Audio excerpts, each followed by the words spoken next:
Bien-aimé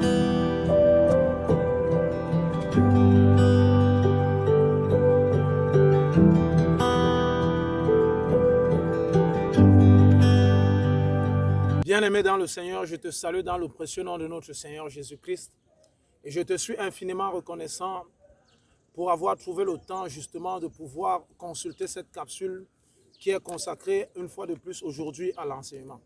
Je rends gloire à Dieu pour ta vie, pour tes commentaires, pour tes partages, pour ton abonnement, parce que de cette façon tu soutiens l'œuvre de Dieu avec moi et la part, l'héritage qui me revient dans cette œuvre que le Seigneur me permet de faire pour sa gloire. Le même héritage est ton partage parce que nous œuvrons ensemble pour la gloire de notre Seigneur Jésus-Christ. Nous ne sommes que tes instruments qu'il utilise, toi comme moi, afin que le monde puisse être impacté par le message, par l'enseignement, par sa parole et par sa volonté au travers de ces capsules que nous postons. Que le Seigneur te bénisse alors grandement, bien-aimé, et qu'il agrandisse encore ta tente, ton intelligence, ton vase, afin que tu reçoives encore en abondance des fruits de l'Esprit et des fruits de sa volonté dans ta vie. Alors aujourd'hui, nous allons aborder un thème spécial, un thème qui me tient particulièrement à cœur, car je crois que peut-être nous traversons certaines situations, mais nous n'avons pas la capacité de comprendre parce que ce thème particulièrement manque certainement à notre vie. Et le thème d'aujourd'hui est tout simplement intitulé « Dieu nous parle encore aujourd'hui ». Et oui, bien-aimé, Dieu nous parle encore aujourd'hui. Dieu nous parle. Dieu nous parle même de plusieurs manières différentes. Il faut se rappeler que dans la parole de Dieu, Dieu a plusieurs fois parlé aux hommes de manière audible. C'est-à-dire que des gens ont entendu de façon audible, comme vous m'entendez, le Seigneur leur parler. Le Seigneur leur donnait des instructions. Le Seigneur leur dit quelque chose. Le Seigneur leur montrait quelque chose par la voix de sa parole. Et d'ailleurs, on va se rappeler que dans l'Ancien Testament, il est une partie où le peuple d'Israël va désirer un jour communiquer avec Dieu. Et lorsque le Seigneur va se mettre à parler, il va gronder à tel point qu'ils ne pourront pas supporter et diront à Moïse que le Seigneur nous parle désormais au travers de toi, car nous ne pouvons pas échanger avec lui. Sa voix est trop forte, trop puissante pour nous. Mais donc, le Seigneur utilise des gens pour parler de manière audible. Si on regarde par exemple dans la parole de Dieu, dans le livre de Job, 39, verset 34, il est écrit « L'Éternel s'adressant à Job dit ». Quand on entend l'Éternel s'adressant à Job dit, on comprend que c'était une conversation, un échange, un moment où le Seigneur parlait, tout comme nous sommes en train d'échanger, le Seigneur échangeait avec Job. Et quand on va un peu plus loin, même dans toujours dans le même livre de Job, dans le chapitre 40, verset 1, il a dit « L'Éternel répondit à Job au milieu de la tempête et dit ». Donc, on comprend que le Seigneur entend lorsqu'on lui parle et il nous répond. Et dans ce cas précis pour Job, et dans de nombreux cas dans la parole de Dieu, comme le cas du peuple d'Israël dont je prenais tout à l'heure, il leur a parlé de manière audible. Des gens ont entendu la voix de Dieu, ils ont entendu la voix, la véritable voix de Dieu. Et quand on peut comprendre que Dieu parle ainsi, c'est qu'on comprend que le Dieu qui ne change pas, tel que le dit la parole de Dieu, qu'il est le même hier, aujourd'hui et éternellement, eh bien, on peut comprendre que même jusqu'aujourd'hui, le même Dieu parle encore. Il parle encore. Et il ne parle pas que de manière audible. Il faudrait que nous le comprenions. Dieu a plusieurs façons. Il a plusieurs manières. Il a plusieurs facettes pour nous parler. Il a plusieurs méthodes pour nous enseigner sa volonté. Il a plusieurs méthodes pour nous faire parvenir sa parole, pour nous faire parvenir son message. Pour nous faire parvenir son message. D'ailleurs, que dit la parole de Dieu dans le livre de Job 33, verset 14? Il dit, Dieu parle tantôt d'une façon, tantôt d'une autre, et l'on n'y prend point garde. La véritable question qu'il faudrait se poser est de savoir si lorsque le Seigneur nous parle, nous discernons que le Seigneur est en train de nous parler. Si lorsque le Seigneur nous parle, nous discernons qu'il est en train de nous communiquer quelque chose. Est-ce que nous sommes même à l'écoute lorsqu'il nous parle? Voilà les véritables questions qui ont poussé par l'Esprit Saint ma volonté de vous enseigner et que nous puissions échanger véritablement sur ce sujet aujourd'hui. Est-ce que lorsque le Seigneur te parle, tu discernes qu'il est en train de te parler? Est-ce que lorsque le Seigneur te communique quelque chose, tu ressens que c'est le Seigneur qui est en train de te le communiquer? Et même lorsqu'il te parle de manière même audible, as-tu la capacité de pouvoir savoir que c'est le Seigneur qui est en train de te parler. Souvenez-vous que je vous racontais l'histoire du peuple d'Israël tout à l'heure. Ils n'avaient pas la capacité spirituelle ni physique pour pouvoir entendre la voix de Dieu. Ça veut dire que pour entendre la voix de Dieu, même de manière audible, il faut avoir une certaine forme de vie. Il faut mener une vie qui lui soit agréable, une vie qui lui soit propice. Parce que Dieu est saint. Et si dans sa sainteté, il vient te parler, alors que toi, tu n'as aucune sainteté en toi, ton corps n'est pas capable, ni ton esprit, de supporter la puissance de sa parole. Et c'est ainsi que Dieu, dans son amour profond, va trouver plusieurs autres façons de nous parler. Si on regarde dans le livre de Job, par exemple, toujours dans le même chapitre 33, verset 15, il va dire, il parle par des songes, par des visions nocturnes, quand les hommes sont livrés à un profond sommeil, quand ils sont dans leur couche, alors qu'ils sont encore endormis, il leur donne des avertissements et met le sceau de ses instructions. Bien aimé, on peut comprendre que le Seigneur a plusieurs façons de nous parler. Le Seigneur a plusieurs façons de se manifester à nous. Il a plusieurs manières d'échanger avec nous.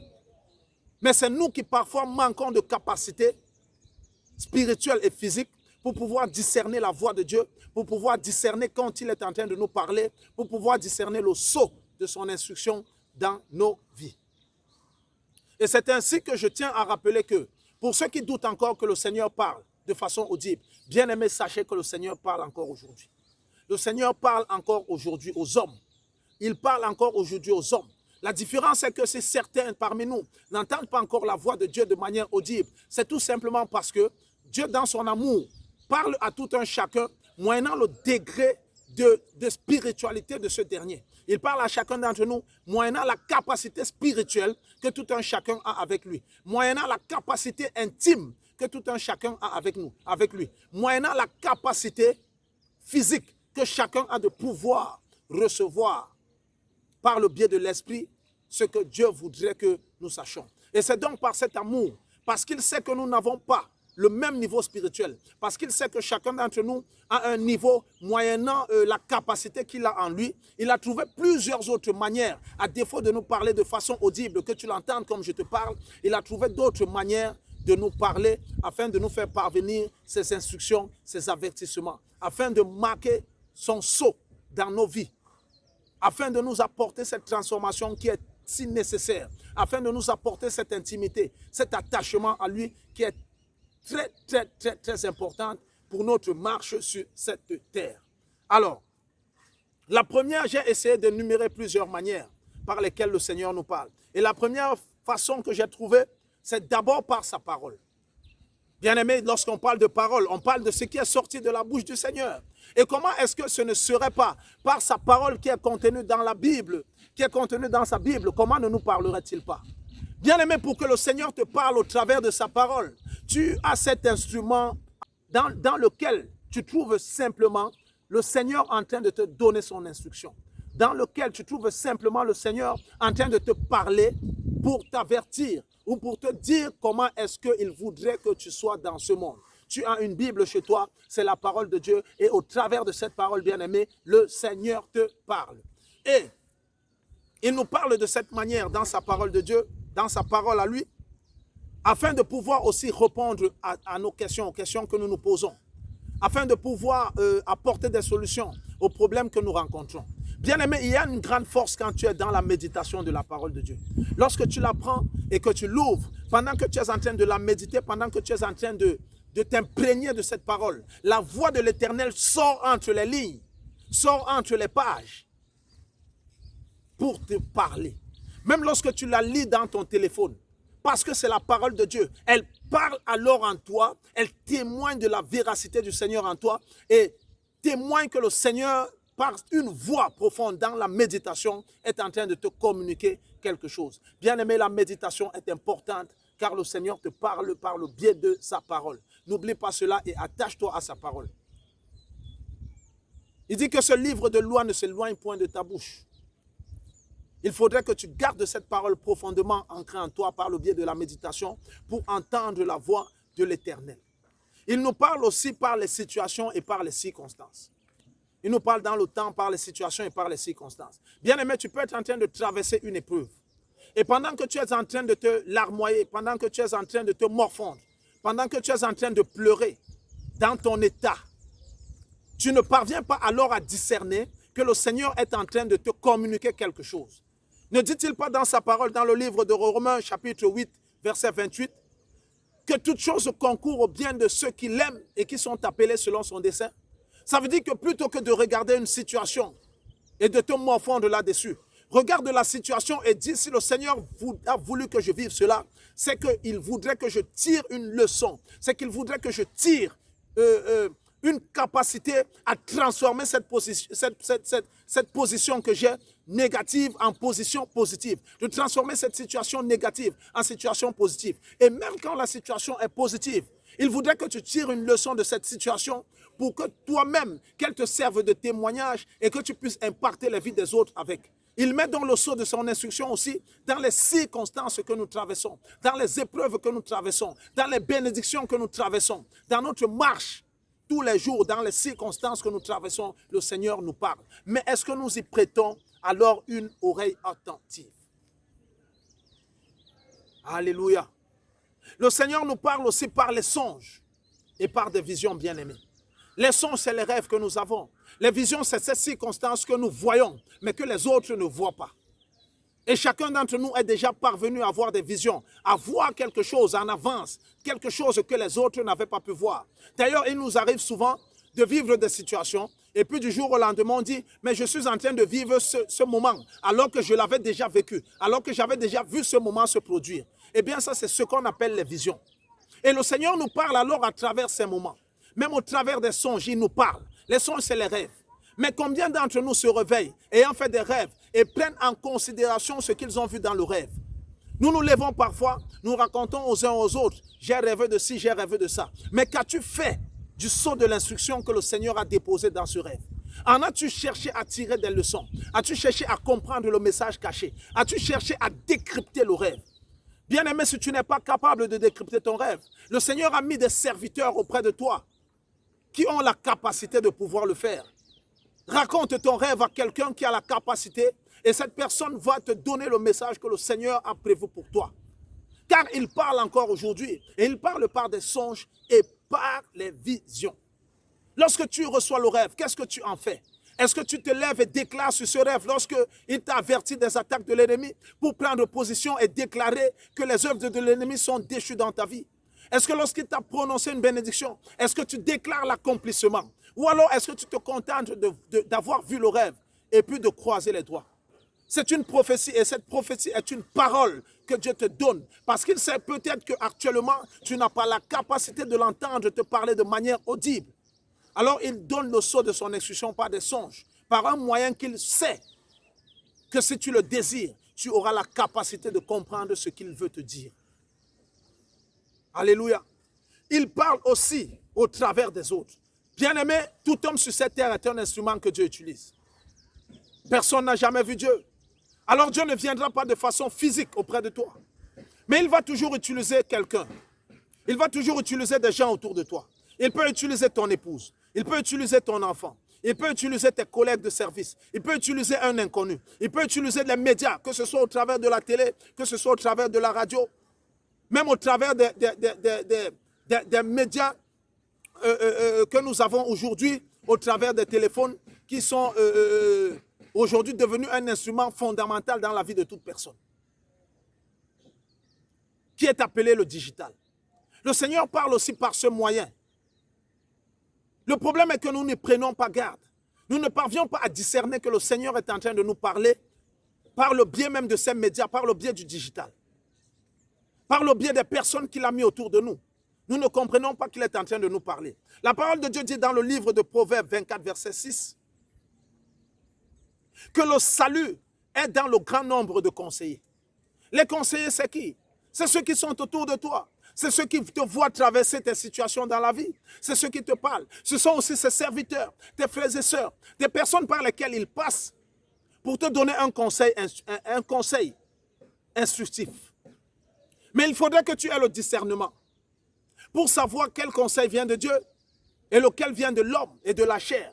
Il faudrait que tu aies le discernement pour savoir quel conseil te vient de Dieu pour discerner alors sa voix entre la multitude de paroles que les hommes prononcent souvent autour de nous. Parce que même parfois, le message peut être indirect. Il peut ne pas parler directement à une personne qui te dit « fais ceci », mais parce que tu entends des conversations de d'autres personnes, il te donne une instruction. Voilà comment le Seigneur parle aussi au travers des autres. Alléluia. Il nous parle aussi à notre cœur. Ah, j'aime cette partie, bien-aimée. Quand le Seigneur nous parle par le cœur, d'aucuns pensent que le Seigneur va nous parler avec une voix grave, une voix de vieux, une voix imposante. Mais non, lorsqu'il te parle dans ton cœur, il te parle avec une voix douce, une voix apaisante, une voix qui t'apporte la paix. Une voix qui te dit, mais ce que tu voudrais faire, toi-même tu ne vois pas que ce que tu veux faire va t'amener là où il ne faudrait pas que tu ailles. Mais fais plutôt ainsi, fais plutôt ainsi, fais plutôt ainsi. Chacun d'entre nous a cette instruction dans son cœur. Chacun d'entre nous a ce moment où le Seigneur lui parle dans son cœur, afin qu'il prenne la bonne décision au moment opportun. Bien-aimé, écoute ton cœur pour entendre le Seigneur te parler. Parce qu'il sait que tu en as la capacité pour discerner sa voix quand il te parle au travers de son cœur, de ton cœur. Il parle aussi par des moments de prière. J'aime aussi cette partie bien-aimée. Car lequel d'entre nous ayant des parents, lorsqu'ils se sont approchés d'eux pour échanger, les ont repoussés. Lorsque tu viens avec douceur pour parler à ton père ou à ta mère ou à quelqu'un, à une autorité même, la personne est disposée et la personne te répond. Il en est ainsi pendant que nous sommes dans la prière. C'est un moment d'intimité que nous avons avec Dieu et c'est un moment d'intimité que nous devons développer. Parce que pendant que tu es en train de prier, Dieu te répond. Et si tu es attentif, tu comprendras sa voix. Donc, bien-aimé, prends souvent le temps de prier. Prends le temps de prier. Et que dans ta prière, tu te donnes quelques secondes, quelques instants, pour écouter aussi le Seigneur te répondre. Ne passe pas ton temps à prier, à prononcer des paroles, sans lui donner aussi le temps de te répondre. Pourrait-on parler à quelqu'un sans avoir des réponses de la personne? La conversation, c'est un échange. Et dans un échange, tu as un temps pour parler et l'autre a un temps pour te répondre. Il en est de même dans les moments de prière, bien-aimés. C'est ainsi que le Seigneur nous parle. Dans les moments de prière, pendant que tu as émis un premier sujet, oh, bien-aimé, donne-toi quelques secondes, merci Seigneur. Mais donne-toi quelques secondes. Donne-toi quelques secondes et écoute le Seigneur te parler. Parce qu'il parle encore aujourd'hui. Et s'il a tenu à ce que toi et moi, nous puissions échanger par le biais de son Esprit Saint sur ce sujet, c'est parce qu'il veut te parler, bien-aimé. C'est parce qu'il est en train de te parler au travers de moi. Et qu'il me parlera aussi au travers de toi, au travers du commentaire que tu vas émettre. Il va me parler aussi. Bien-aimé, le Seigneur parle encore. Je voudrais que tu retiennes aujourd'hui que si ta capacité ne te permet pas d'écouter le Seigneur te parler de manière audible, il veut te parler par sa parole dans la méditation. Il veut te parler par les temps et par les circonstances, peu importe ce que tu traverses. Tire-en des leçons. Et transforme ces situations, si elles sont négatives, en situations positives. Et si elles sont positives, fais en sorte qu'elles se multiplient dans ta vie, qu'elles demeurent et rendent grâce au Seigneur. Je voudrais que tu retiennes qu'il parle aussi par des songes et par des visions. Tes rêves ne te sont pas donnés pour rien. Tes visions ne te sont pas données pour rien. Cherche toujours à comprendre ce que le Seigneur a voulu te dire. Il parle aussi au travers des autres, des gens autour de toi, au travers des médias, au travers du digital. Sois juste attentif. Il parle aussi à ton cœur, cette petite voix qui suscite en toi, de toujours bien faire, de toujours faire ce qui est agréable, ce qui doit être approuvé. Cette voix est la voix de Dieu. Je voudrais que tu retiennes qu'il te parle aussi par cette voix. Et que tu gardes aussi qu'il te parle par des moments de prière. Et que dans ta prière, ne te contente pas seulement de lui parler, mais donne-lui toujours aussi le temps de pouvoir te répondre. Bien-aimé, car comme je l'ai dit, et comme nous le disons tout le temps, toi et moi, nous ne sommes pas venus sur cette terre pour naître, grandir, vieillir et mourir. Mais nous sommes nés pour impacter notre génération. Pour impacter notre génération. Nous ne sommes pas sur terre pour rien, mais nous sommes sur terre afin que notre passage soit connu. Et que les gens sachent que nous sommes une œuvre parfaite. Mais tu ne le sauras que lorsque tu entends les instructions de Dieu. Bien-aimé, que cela reste ancré en toi. Garde cela en toi. Que le Seigneur te bénisse. Au nom puissant de Jésus-Christ. Amen. Nous allons nous retrouver la semaine prochaine sous un nouveau thème. Que le Seigneur te fortifie.